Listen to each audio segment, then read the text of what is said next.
बच्चों, last lecture में मैंने आप लोगों को ये 2 क्वेश्चंस करने के लिए कहे थे। मुझे उम्मीद है आप लोगों से ये क्वेश्चन हो गए होंगे, बट इन केस आपको समझ में नहीं आया है तो कोई बात नहीं, मैं एक्सप्लेन कर रहा हूँ, आप देखिए। पहले क्वेश्चन की बात करें तो यहाँ वो हमसे कह रहा है कि C8H18 का एक ऐसा स्ट्रक्चर ड्रॉ करो, मॉलिक्यूलर फॉर्मूला तो क्या हो, C8H18। स्ट्रक्चर आप ऐसा ड्रॉ करो कि अगर इसका मोनोक्लोरिनेशन किया जाए, अर्थात एक H हटा के Cl लगाया जाए, तो कंपाउंड क्या बने, सेम। आप कोई से भी H हटा दो, कंपाउंड क्या बने, सेम। अर्थात सारे हाइड्रोजन्स कैसे होने चाहिए, इक्विवेलेंट। तो अगर आप लॉजिकली सोचोगे तो स्ट्रक्चर यही बना सकते हो आप। इस स्ट्रक्चर में ये मिथाइल, ये मिथाइल, ये सारे मिथाइल कैसे हैं, एक से, इसलिए इन पे लगे हाइड्रोजन भी कैसे होंगे, एक से। तो आप कोई सा भी हाइड्रोजन हटा के Cl लगा लो, कंपाउंड क्या बनेगा, सेम। इसलिए इस क्वेश्चन का आंसर क्या हो गया, ये स्ट्रक्चर। ठीक है बच्चों, चलो सेकंड क्वेश्चन की बात करते हैं। सेकंड क्वेश्चन में वो कह रहा है इस कंपाउंड के ऐसे स्ट्रक्चर ड्रॉ करो कि मोनोक्लोरिनेशन करने पे एक ही आइसोमर बने, 3 बने और 4 बने। मतलब पहले केस में क्या करना है, हमें सारे हाइड्रोजन कैसे ड्रॉ करना है, इक्विवेलेंट। तो आप लॉजिकली सोचोगे ना तो स्ट्रक्चर ऐसा ही आएगा। यहाँ पे सारे हाइड्रोजन कैसे हैं, इक्विवेलेंट। ठीक है, आप ये वाला H हटाओ, यहाँ से H हटाओ, यहाँ से हटाओ H, यहाँ से H हटाओ, बात एक ही है। आप कहीं से भी H हटा लो, सारे हाइड्रोजन कैसे हैं, एक से। अगर 3 आइसोमर्स बनाने हों, मतलब कि 3 डिफरेंट कंपाउंड्स बने, तो स्ट्रक्चर ये होना चाहिए, क्योंकि यहाँ से हटाओ या यहाँ से हटाओ, बात एक ही है। तो इसलिए इन दोनों को हम लोग एक काउंट कर लेते हैं। फिर यहाँ से हटाओ या यहाँ से हटाओ, बात एक ही है, अलग कंपाउंड बनेगा, और यहाँ से अलग बनेगा। तो बेसिकली यहाँ से अगर बना है A और यहाँ से बना है B, तो यहाँ से बनेगा C। कंपाउंड कितने बने, 3, A B C। इसलिए सेकेंड पार्ट का आंसर क्या हो गया, ये वाला कंपाउंड। ठीक है, थर्ड पार्ट की बात करें तो वो हमसे कह रहा है कि स्ट्रक्चर ऐसा हो कि 4 प्रोडक्ट बने, 4 डिफरेंट आइसोमर्स बने। तो उसका आंसर क्या होगा, ये, क्योंकि इसमें आप यहाँ से हटाओ या यहाँ से हटाओ, बात एक ही है। ये दोनों मिथाइल्स कैसे हैं, इक्विवेलेंट है ना। तो इन दोनों से तो एक टाइप का आइसोमर बनेगा। यहाँ से H हटाओगे तो अलग बनेगा, यहाँ से H हटाओगे अलग बनेगा, यहाँ से H हटाओगे अलग बनेगा। तो यहाँ पे क्या हो गया, इन दोनों की वजह से एक, सपोज A, इसकी वजह से B, इसकी वजह से C, इसकी वजह से D, हमें क्या मिल गया, 4 डिफरेंट आइसोमर्स। बात क्लियर है बच्चों। चलो अब नेक्स्ट क्वेश्चन की बात करते हैं। इस क्वेश्चन को समझने से पहले एक कंसेप्ट जो हमने लास्ट लेक्चर में पढ़ा था उसको दोबारा पढ़ते हैं। यहाँ ध्यान दीजिए, मैंने आपसे कल कहा था, लास्ट लेक्चर में कहा था कि जब आप लोग H की जगह Cl लेके आते हो और अगर 1 सेकंड में वो Cl प्राइमरी हाइड्रोजन एक रिप्लेस कर रहा है, अगर हम H की जगह Cl कर रहे हैं, सब्स्टिट्यूशन कर रहे हैं लाइट की प्रेजेंस में, और Cl अगर 1 सेकंड में प्राइमरी हाइड्रोजन 1 हटा रहा है, तो वो 1 सेकंड में सेकेंडरी हाइड्रोजन 3.8 हटा देगा और टर्शरी हाइड्रोजन 5 हटा देगा। मतलब कि टर्शरी हाइड्रोजन की हटने की क्षमता 5 गुना है प्राइमरी हाइड्रोजन से, और सेकेंडरी की 3.8 टाइम्स है प्राइमरी हाइड्रोजन से। ठीक है, अगर सब्स्टिट्यूशन कौन करा रहा है, Cl। दूसरी बात, अगर सब्स्टिट्यूशन ब्रोमीन करा रहा है तो टर्शरी की क्षमता है हटने की 1600 गुना और सेकेंडरी की क्षमता है अप्रॉक्सीमेटली 82 टाइम्स। ठीक है, तो आपको इतनी सी बात पहले याद रखनी है, फिर हम लोग अपने थर्ड क्वेश्चन को समझते हैं। देखिए थर्ड क्वेश्चन में क्या कह रहा है वो, percentage of mono chlorinated isomers of possible product of this compound. इस कंपाउंड के जो वेरियस मोनोक्लोरीनेटेड आइसोमर्स बनेंगे उनकी परसेंटेज बतानी है। तो पहले तो आप ये सोचो कि इस कंपाउंड का जब मोनोक्लोरिनेशन करेंगे तो प्रोडक्ट्स क्या क्या पॉसिबल हैं, वो कौन कौन से बनेंगे। एक तो मैंने बताया था आपको, यहाँ से H हटाए, यहाँ से H हटाए, है ना। तो वो वाला कंपाउंड तो ये हो गया। फिर अगला क्या बन सकता है, H हम यहाँ से हटा दें, वो वाला कंपाउंड ये हो गया, है ना बच्चों। अगला क्या हो सकता है, H हम यहाँ से हटाएं, और अगला क्या हो सकता है, H हम यहाँ से हटाएं। तो ये दोनों कंपाउंड्स अगली स्लाइड पे हैं, ये और ये। ठीक है, तो ये तो वो 4 कंपाउंड्स हो गए जो इस कंपाउंड के मोनो क्लोरीनेशन से बनेंगे।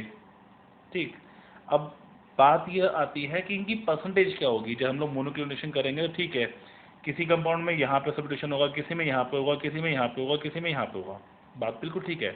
बट इन सारे आइसोमर्स की परसेंटेज क्या होगी, इनकी मात्रा क्या होगी, वो कैसे निकालें। तो इस बात को समझो, कौन सा हाइड्रोजन हटेगा ये 2 बातों पर डिपेंड करेगा। एक तो उसकी डिग्री क्या है, मतलब डिग्री पर डिपेंड ऑब्वियसली करेगा ही, और डिग्री की वजह से फर्क कहाँ पड़ रहा है, 2 जगह पड़ रहा है।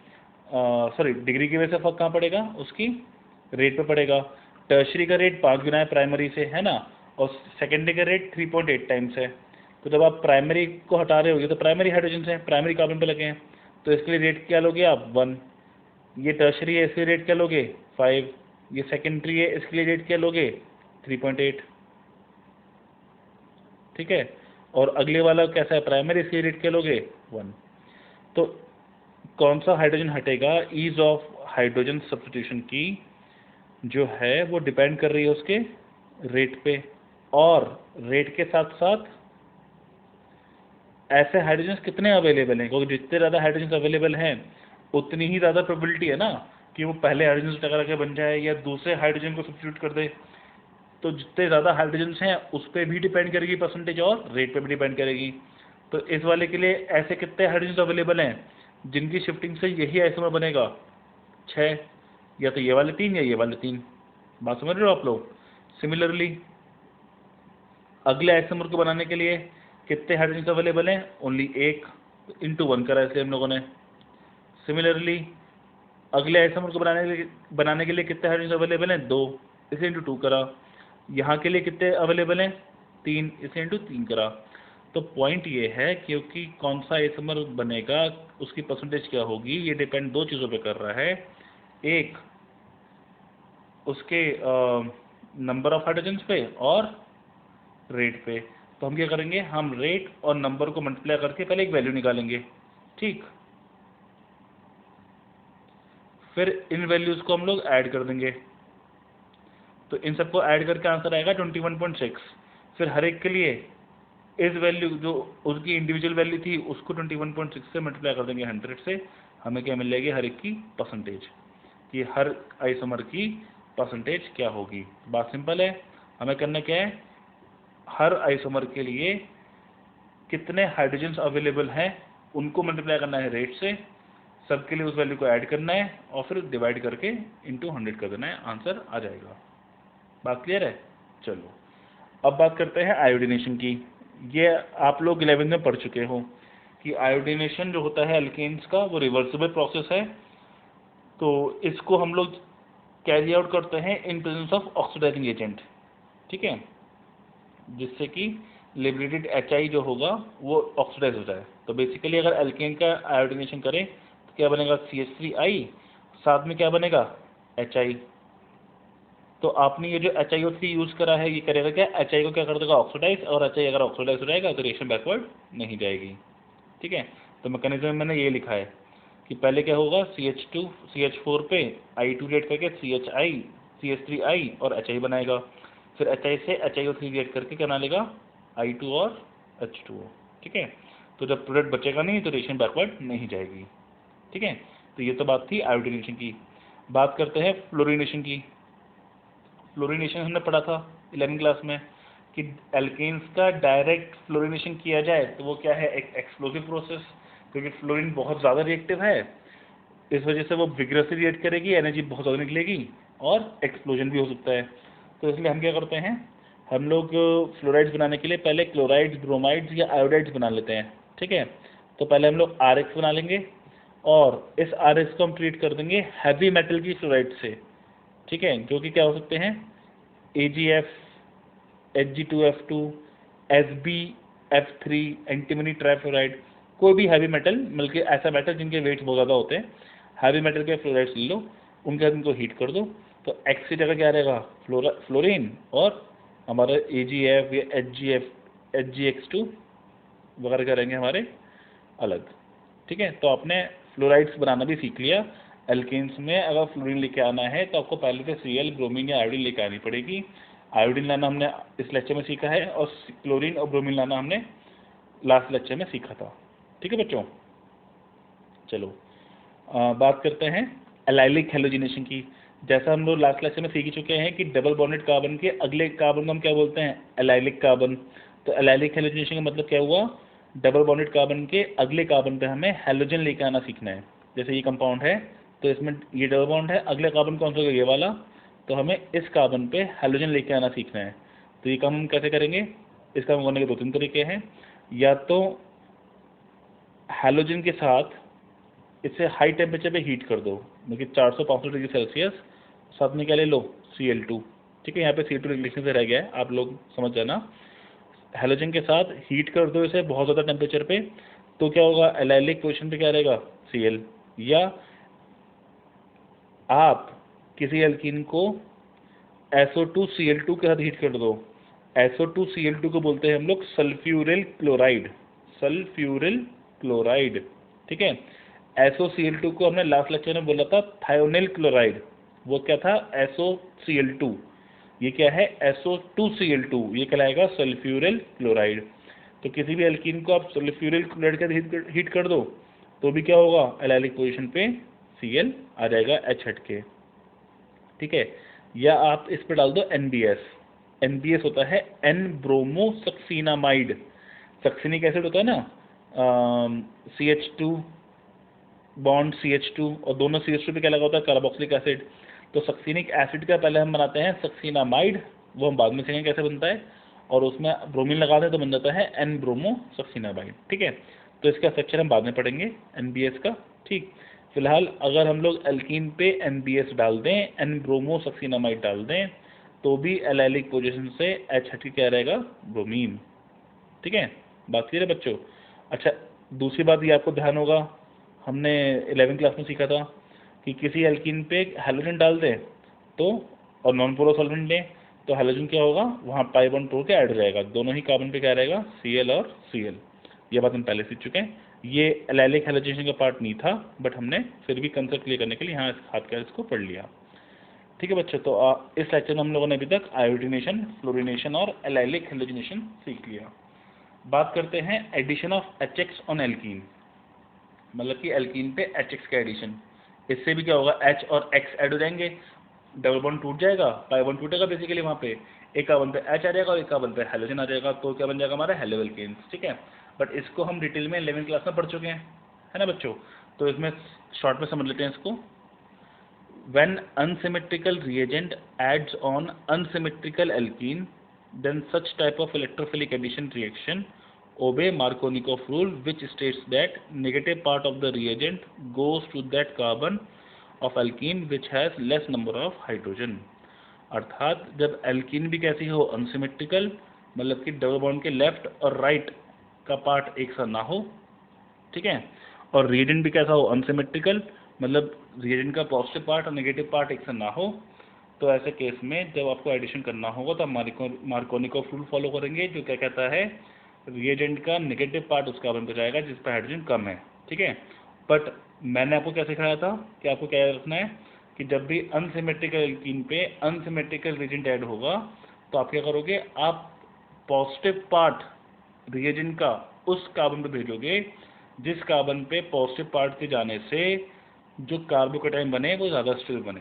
ठीक है, बात देखिए दोनों ठीक है और काफ़ी हद तक दोनों ही करेक्ट हैं। ठीक है, दोनों ही एक जैसी हैं, बट जो मैं बोल रहा हूँ वो ज़्यादा बेटर है। कभी कभी हो सकता है कि मार्कोनिकोव की बात फेल हो जाए, बट जो मैं बता रहा हूँ वो फेल नहीं होगा। फिर से सुनिए, मार्कोनिकोव ने क्या कहा, मार्कोनिकोव ने कहा कि निगेटिव पार्ट रिएजेंट का उस कार्बन पे जाएगा जिस कार्बन पे हाइड्रोजन कम है। ठीक है, मैं क्या बोल रहा हूँ, रिएजेंट का पॉजिटिव पार्ट आपको उस कार्बन पे भेजना है जिस कार्बन पे पॉजिटिव पार्ट के आने से जो कार्बोकेटाइन बनेगा वो ज़्यादा स्टेबल बने। मेरी बात हमेशा ट्रू है, मार्कोनिकोव की बात 99.99% केसेस में ट्रू है। मैक्सिमम केसेस में मार्कोनिकोव रूल लगाओ या मेरी बात लगाओ, आंसर सेम आएगा। लेकिन कुछ केस ऐसे पॉसिबल हैं जब मार्कोनिकॉफ गलत हो जाएगा बट मेरी बात सही रहेगी, इसलिए आपको मेरी बात याद रखनी है। हाँ, बोर्ड्स में मार्कोनिकॉफ की बात लिखनी है, बोर्ड्स में जो भी क्वेश्चन आएंगे वो मार्कोनिकॉफ को फॉलो कर रहे होंगे। ठीक है बच्चों, चलो अब एक नई चीज़ समझते हैं, खराश इफेक्ट या पेरोक्साइड इफेक्ट। देखो, अगर जनरल बात करें तो एल्कीन पे जब अनसिमेट्रिकल रिएजेंट ऐड करते हैं तो इलेक्ट्रोफिलिक एडिशन रिएक्शन होती है। रिएजेंट का इलेक्ट्रोफाइल पहले जाके ऐड होता है। इलेक्ट्रोफाइल मतलब जो गरीब हो, इलेक्ट्रो लविंग मतलब गरीब, मतलब पॉजिटिव पार्ट, है ना। खराश इफेक्ट में क्या होता है, ये एक स्पेशल केस है। अगर हम लोग एल्कीन पे HBr ऐड करें इन प्रेजेंस ऑफ पेरोक्साइड, HBr ही होना चाहिए और साथ में पेरोक्साइड होनी चाहिए, तो ये इलेक्ट्रोफिलिक पाथ ना फॉलो करके ये फॉलो करता है फ्री रेडिकल पाथ। इसके एडिशन में क्या बनेंगे, फ्री रेडिकल्स। इसका मैकेनिज्म को हम लोग बहुत डिटेल में पढ़ेंगे, बहुत इंपॉर्टेंट भी है, बोर्ड्स के पॉइंट ऑफ व्यू से भी बहुत इंपॉर्टेंट है और आपको अच्छे से आना चाहिए। ठीक है, तो अभी हम लोग नेक्स्ट इसका मैकेनिज्म ही पढ़ेंगे, बट पहले आप अच्छे से खराश इफेक्ट को समझ लो। खराश इफेक्ट क्या है, ये एक स्पेशल केस है जहां हम लोग एल्कीन पे HBr ऐड करते हैं इन प्रेजेंस ऑफ पेरोक्साइड, तो पाथ से हो जाता है फ्री रेडिकल। जनरली कैसा रहता है, इलेक्ट्रोफिलिक। इलेक्ट्रोफिलिक का मतलब पहले इलेक्ट्रोफाइल ऐड होगा बाद में न्यूक्लियोफाइल ऐड होगा। फ्री रेडिकल का मतलब पहले भी फ्री रेडिकल ऐड होगा बाद में भी फ्री रेडिकल ही ऐड होगा। एक तो ये बात आपको याद रखनी है। दूसरी बात, अब रिएक्शन फॉलो करेगी एंटी मार्कोनिकॉफ रूल, मतलब जो मार्कोनिकॉफ ने प्रिडिक्ट किया था, जो मार्कोनिकॉफ के हिसाब से आंसर आना चाहिए था, उससे उल्टा आंसर आएगा। तो मैंने क्या लिखा है, the addition of HBr on alkene in presence of peroxide follows free radical mechanism and gives anti Markovnikov product, मतलब मार्कोनिकॉफ के प्रिडिक्शन के हिसाब से उल्टा प्रोडक्ट मिलेगा। बात क्लियर है बच्चों। नोट में देखो दो बातें लिखी है मैंने, इन एब्सेंस ऑफ पेरोक्साइड, अगर पेरोक्साइड ना हो तो क्या होगा, इलेक्ट्रोफिलिक एडिशन, बिल्कुल ठीक बात है ना। और पेरोक्साइड है तो सिर्फ HBr ही है जो क्या दे रहा है, free radical mechanism. HCl, HF, HI नहीं देंगे, सिर्फ और सिर्फ कौन देगा, HBr। ये बात आपको याद करनी है। ठीक है बच्चों, चलो अब समझते हैं इसका मैकेनिज्म कि आखिरकार ऐसा होता क्यों है। देखो बच्चों, कोई एल्कीन है, उस पर डाला हमने HBr पेरोक्साइड के साथ, तो मार्कोनिकॉफ के हिसाब से तो Br कहाँ आना चाहिए था, अंदर, बट उल्टा हो जाएगा। H यहाँ आना चाहिए था मार्कोनिकॉफ के हिसाब से और Br यहाँ आना चाहिए था, है ना बच्चों। बट होगा क्या, उल्टा। Br कहाँ रहेगा, यहाँ, और H कहाँ रहेगा, यहाँ। बात समझ रहे हो, तो ऐसा क्यों हुआ इस बात को समझते हैं। होगा क्या ये समझ लिया, क्यों होगा इसको समझते हैं। तो इसमें होता क्या है कि हमने पेरोक्साइड ली, सपोज हमने ली बेंजोल पेरोक्साइड, इस पेरोक्साइड को बोलते हैं बेंजोल पेरोक्साइड। ये बोल रहे हैं क्योंकि यहाँ पे O से लिंक है, O बॉन्ड है, ठीक है। तो होगा क्या, पहले ये बॉन्ड टूटेगा, होमोलिटिक क्लीवेज होगी, इस बॉन्ड में एक इलेक्ट्रॉन को एक O ले लेगा, दूसरे इलेक्ट्रॉन को दूसरा O ले लेगा, तो इसकी वजह से क्या बनेंगे, रेडिकल। ये रेडिकल इंस्टेबल है, ये टूट के क्या दे देगा, CO2 और फिनाइल रेडिकल। ये जो फिनाइल रेडिकल है ये हमारे HBr से रिएक्ट करके H पकड़ लेगा, क्या छोड़ देगा, Br, है ना। ठीक है, अब ये Br जो है, ये यहाँ तक के जो स्टेप्स थे ये कहलाते हैं इनिशिएशन, क्योंकि यहाँ तक हमने अपना रेडिकल प्रोड्यूस किया है, जो रेडिकल हमारे काम में आने वाला है उसको हमने प्रोड्यूस करा है, इसलिए ये कहलाते हैं इनिशिएशन, क्योंकि ये रिएक्शन को इनिशिएट करने में हेल्प कर रहे हैं। फिर ये जो हमने Br रेडिकल प्रोड्यूस किया था ये एल्कीन के पास जाएगा और एल्कीन में भी क्या कराएगा, होमोलिटिक क्लीवेज। जो पाई बॉन्ड था वो टूटेगा, एक इलेक्ट्रॉन ये ले लेगा, एक इलेक्ट्रॉन ये ले लेगा। ठीक है बच्चों, ठीक है। अब रेडिकल कहाँ स्टेबल है, अंदर और बाहर में से अंदर। अंदर स्टेबल है तो बाहर वाला अनस्टेबल है, तो बाहर वाला रिएक्ट कर लेगा और वहाँ पे क्या रहेगा, Br। ठीक है, ठीक है बच्चों। और फिर क्या होगा दोबारा, फिर ये जो रेडिकल बनाया इस स्टेप में ये HBr से रिएक्ट करेगा और ये यहाँ से क्या पकड़ लेगा, H, और क्या निकाल देगा, Br रेडिकल। बात समझ रहे हो, तो ध्यान से देखना दोनों प्रोपोगेशन स्टेप्स को। यहाँ पे Br बाहर आके लगा पहले स्टेप में और सेकंड स्टेप में H अंदर आके लगा, Br दोबारा बन गया। फिर ये Br दोबारा दूसरे मॉलिक्यूल पे जाएगा, ठीक है, फिर सेम चीज़ बनेगी, फिर ये जो Br बनेगा फिर दूसरे मॉलिक्यूल पे जाएगा। तो ये ऐसे जाता रहेगा और रिएक्शन प्रोपोगेट होती रहेगी होती रहेगी होती रहेगी।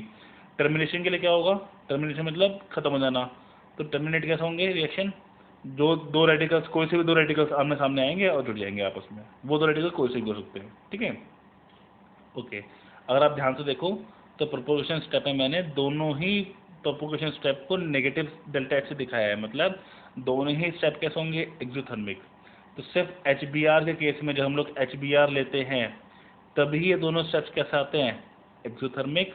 अगर एच बी आर की जगह H F, H C L या एच आई ले लें हम लोग, तो इनमें से कोई एक स्टेप कैसा हो जाएगा, एंडोथर्मिक, और वो स्टेप एंडोथर्मिक हुआ तो रिएक्शन स्पॉन्टेनियस नहीं होगी, ठीक है। तो आपको ये पूरा का पूरा मैकेनिज्म अच्छे से याद कर लेना है, बहुत अच्छे से, ठीक। चलो अगली बात समझते हैं।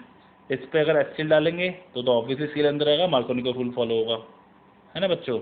HCl डालेंगे पेरोक्साइड के बेंज में, तो पेरोक्साइड के बेंज में सिर्फ और सिर्फ HBr देता है मार्कोनी को खराश इफेक्ट, तो फिर सीएल दोबारा अंदर आएगा, मार्कोनी रूल ही फॉलो होगा, है ना बच्चों। अगर ट्रिपल बॉन्ड पर डालते हैं HCl तो पहले एक सीएल आएगा और फिर दूसरा सीएल लग जाएगा, है ना। और इस पर डाल दीजिए हम लोग ट्रिपल बॉन्ड पे Cl2/CCl4, तो दोनों पर बॉन्ड टूटे थे, दोनों पे क्या था, Cl, ठीक। तो ये कुछ खास हमारे लिए नई बातें नहीं थी, ये सब बातें हमें ऑलमोस्ट आती थी, बस ये बात हमारे लिए थोड़ी सी नई थी, ठीक है बच्चों। चलो आगे बढ़ते हैं, बात करते हैं प्रिपरेशन ऑफ एराइल हैलाइड्स। तो अभी तक हमने क्या सीखा है, हेलो एल्केन्स को बनाना, अब हम सीखेंगे हेलो एरीन्स को, एराइल हैलाइड्स को।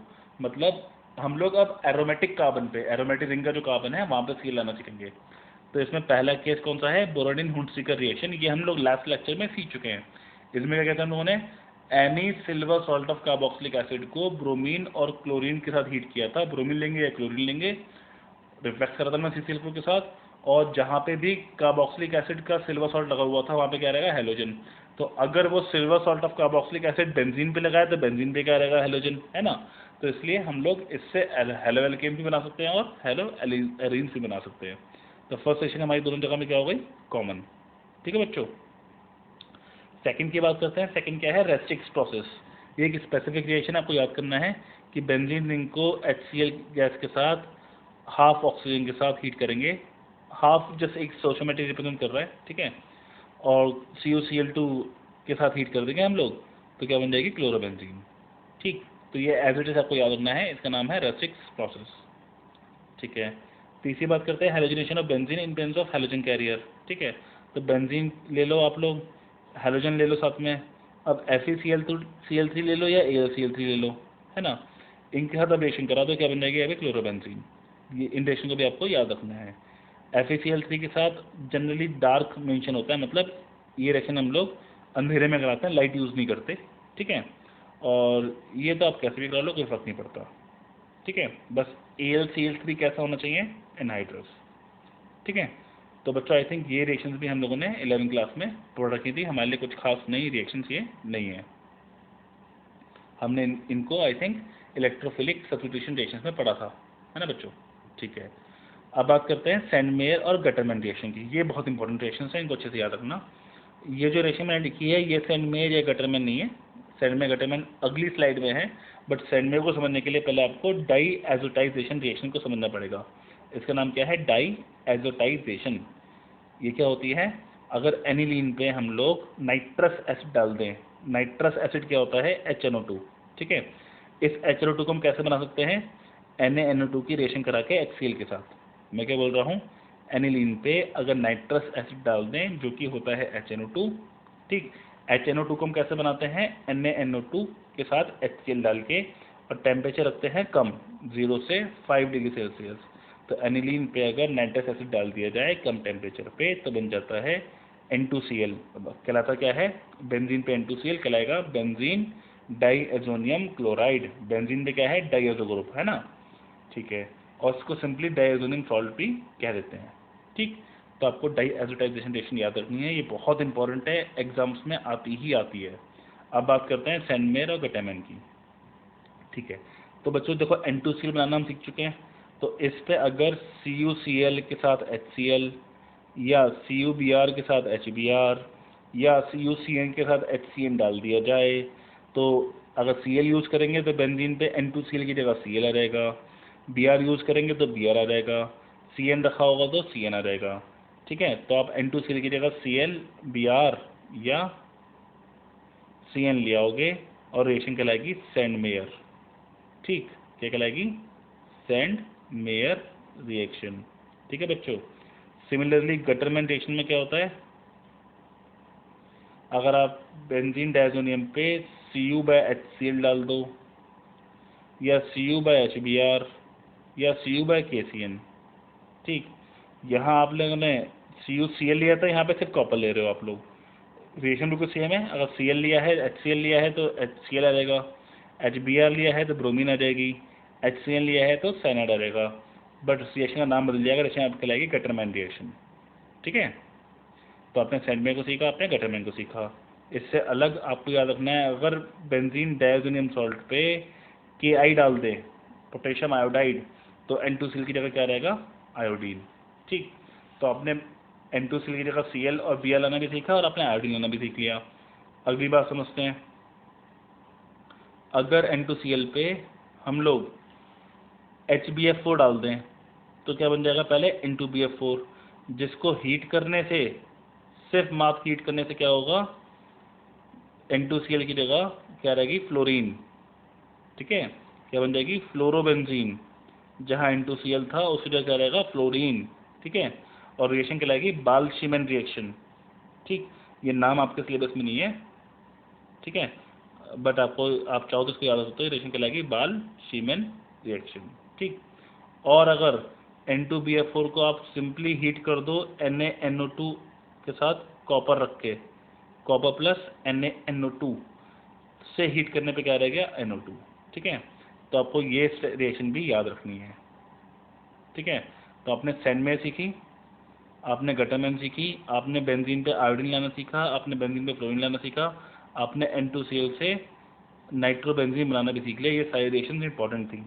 इससे अलग जो दो रिएक्शन मैं और बता रहा हूँ ये भी बहुत इंपॉर्टेंट है। आपको N2Cl पे OH लेकर आना हो तो आप सिंपली इसको पानी के साथ हीट कर दो या इस पर आप एसिडिक वाटर डाल दो। N2Cl की जगह OH लाना हो तो उसको पानी के साथ हीट कर दिया जाए या सिंपली एसिडिक वाटर डाल दिया जाए तो हो जाएगा ये काम। ठीक है, सेकेंडली आपको N2Cl हटा के नॉर्मल बेंजीन बनानी हो, इसको हम कहते हैं normally reduction of benzene diazonium salt. ठीक है, रिडक्शन भी कह सकते हो, या आप ये समझ लो आपको N2Cl हटाना हो तो आप कैसे हटाओगे? या तो आप इस पर इथेनॉल डाल दो, ठीक, या इस पे आप H3PO2 डाल दो कॉपर के साथ, कॉपर 2 आयंस के साथ, कॉपर 2 प्लस के साथ, तो भी क्या होगा? बेंजीन बन जाएगी। ठीक है, चलो बच्चों, तो ये सारी रिएक्शन जो मैंने बताई हैं आपको अभी N2Cl की, ये बहुत बहुत इंपॉर्टेंट थी। आपको इन सब रिएक्शंस को अच्छे से याद कर लेना है। मैं तो कहता हूँ 10-10 बार लिख के देख लेना इन सब रिएक्शंस को, बहुत बहुत इंपॉर्टेंट रिएक्शंस हैं ये। ठीक है, ओके बच्चों, आगे बढ़ते हैं। तो एक आपको ये बात भी ध्यान रखनी है कि किसी एलिफेटिक, देखो ये तो हमने सीखा था अभी कि एरोमेटिक NH2 हो, उस पर डालें NaNO2/HCl तो क्या बनता है? N2Cl, है ना? ये तो सीखा था मैं, देखो अभी यहाँ सीखा था ना कि एरोमेटिक पे लगा हुआ NH2, उस पर डालें नाइट्रस एसिड तो क्या बनता है? N2Cl। ठीक, अब हम दूसरी बात समझ रहे हैं, अगर ये जो हमने NH2 लिया है ये एलिफेटिक कार्बन पे लगा हो, मतलब एरोमेटिक पे ना हो, एलिफेटिक पे हो, तो क्या होगा? तो नाइट्रस एसिड डालने से अल्कोहल बनेगा। पहले तो क्या आया था? NH2 की जगह N2Cl, अब क्या रहेगा? अल्कोहल। ठीक, तो बात बड़ी सिंपल है, एरोमेटिक होगा तो N2Cl आएगा और एलिफेटिक होगा तो OH आएगा। आपको ये बात ध्यान रखनी है। मोर ओवर, अगर अमाइड हो, ये कैसा भी हो, का एरोमेटिक पे लगा हो या एलिफेटिक पे लगा हो, अमाइड का क्या बन जाएगा? Carboxylic acid. ठीक है, दूसरी बात, अगर कहीं पे NO2 लगा हुआ है, ठीक है, ये एलिफेटिक पे हो या एरोमेटिक पे हो, दिखाया मैंने एरोमेटिक पे है, बट ये एलिफेटिक पे हो या एरोमेटिक पे हो, इस पे H2/Ni डाल दें या SN/HCl डाल दें या Fe/HCl डाल दें, बेसिकली कोई भी मेटल बाय एसिड या H2/Ni, तो ये इसका क्या बन जाएगा? NH2। ठीक है, एनिलीन बन जाएगा। तो हमने नाइट्रो ग्रुप से एनिलीन बनाना सीखा, है ना? एनिलीन से हम लोगों ने डायज़ोनियम बनाना सीखा था, है ना बच्चों? और डाई एग्जोटाइजेशन रिएक्शन से, और N2Cl से हमने दोबारा क्या बनाना सीख लिया? NO2। तो बेसिकली हमने एक साइक्लिक चीज़ सीख ली, हम नाइट्रोबेंजीन से N2Cl, N2Cl से नाइट्रोबेंजीन, और फिर सॉरी हम नाइट्रोबेंजीन से एनिलीन, एनिलीन से N2Cl और N2Cl से नाइट्रोबेंजीन। हम ये साइक्लिक प्रोसेस में इन तीनों कंपाउंड को आपस में बना सकते हैं। ठीक है बच्चों, चलो तो इस पेज पे जो भी बातें लिखी हुई थी ये बहुत बहुत इंपॉर्टेंट थी, इस पेज को आप अच्छे से याद कर लेना। हम आगे बढ़ते हैं। ये बात मैंने बताई कि एलिफेटिक और एरोमेटिक को, ठीक है, दोनों से क्या बन जाएगा NH2, है ना बच्चों। ठीक है, चलो एक क्वेश्चन सीखते हैं। How will you convert 4 nitrotoluene to 2 bromobenzoic acid.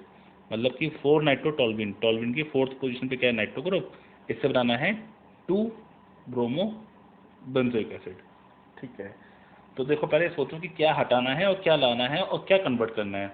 तो नाइट्रो ग्रुप हटाना पड़ेगा, वो तो है नहीं यहाँ पे, ये पोजीशन खाली है। यह ब्रोमीन लानी पड़ेगी, तो एक तो ब्रोमीन लानी है, दूसरा नाइट्रोजन हटाना है NO2 को, और CH3 को कन्वर्ट करना है हमें कार्बोक्सिलिक एसिड में। तो ये काम कैसे कह रहे हैं, 3 काम करने हैं हम लोगों को। ब्रोमीन लेके आना है, नाइट्रो ग्रुप हटाना है, और CH3 की जगह कार्बोक्सिलिक लेके आना है। तो बेटा बेटर रहेगा कि हम लोग ब्रोमीन अभी ले आएँ, क्योंकि ये ग्रुप कैसा है, ऑर्थो पैरा डायरेक्टिंग, हम सीख चुके हैं ये बात 11वीं क्लास में। ये ऑर्थो पैरा डायरेक्टिंग ग्रुप है, अभी पैरा पोजिशन ब्लॉक है, ये तो ब्लॉक कर रखे हैं NO2 से, तो अभी अगर इस पर रेक्टिफाइड डालेंगे तो वो कहाँ आएगा, ऑर्थो पे। तो बेटर रहेगा हम पहले क्या करें, हम इस पर क्या लिया है, ब्रोमीन। तो हमने ब्रोमीन डाल दिया इसमें FeBr3 के साथ, या Fe के साथ लिख दो, बात एक ही है डार्क में। ठीक है, तो यहाँ पे क्या रहेगा ब्रोमीन, Br+ जनरेट होगा इलेक्ट्रोफाइल, और यहाँ पे क्या रहेगा ब्रोमीन। वैसे आप लोग Fe ना लिख के आप लोग क्या लिखना है, FeBr3। ठीक है, चलो ब्रोमीन तो आ गया, एक काम हो गया। अब या तो पहले CH3 का कार्बोक्सिलिक कर लो, या पहले NO2 हटा लो, बात एक ही है। NO2 को हम कैसे हटाएंगे, हमें हटाना क्या आता है, हमें बेंजीन से OH हटाना आता है जिंक डाल के, जो हमने 11वीं क्लास में सीखा था।